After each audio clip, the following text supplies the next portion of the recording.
រូបថតនេះគឺសំខាន់ណាស់ទីមួយគឺវាបានបង្ហាញអំពីឲ្យអ្នកដែលមើលក៏ដូចអ្នកដែលថតហើយអ្នកដែលមិនទាន់ដែលចូលចិត្តថតប៉ុន្តែមិនទាន់បានក៏ថតដូចនេះអាចយល់បានថានៅលើរូបមួយវាមានភាពជាសព្វ័នរបស់វាមួយបាត់របស់ខ្ញុំហើយដែរគឺថាគេមានពាក្យមួយគេនិយាយថាមនុស្សយើងមិនអាចមុតក្នុងទឹកទន្លេបាន2ដងទេបានន័យថាទោះយើងមុត10ដងឯទឹកដែលហូរមកនេះវាមិននៅកែងទេទឹកដែលហូរទៅបាត់ទេអញ្ចឹងមុតទឹកគឺទឹកនៅតែថ្មីរហូតតែមកតែមិនដែលមានណាមុតទឹកទន្លេបាន2ដងទេហើយថតមួយហ្នឹងគឺឆ្លងកាត់រឿងច្រើនទៀតជួនកាលកន្លែងខ្លះគឺថតស្រួលទៅកន្លែងខ្លះក៏ថតបាក់ទៅបាទកន្លែងខ្លះក៏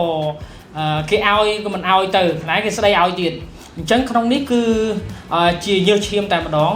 បូកជាមួយនឹងក្រុមការងារយើងដែលសម្រិតសម្រាំងអង្គុយយប់មិញហ្នឹងគឺគ្នាយើងខ្លះដល់ម៉ោង4ភ្លឺបានគេងបាទភាពជាបងក៏បានដើរតួនាទីយ៉ាងសំខាន់ដែរចំពោះការរស់នៅហើយនិងការជ្រុំជ្រែងចំពោះបងប្អូនបាទក៏មិនចាញ់អ្នកមានគុណរបស់យើងដែរអញ្ចឹងសម្រាប់រូបភាពទាំងនេះមិនមែនគ្រាន់តែជាការផ្ដិតយកទស្សនវិជ្ជា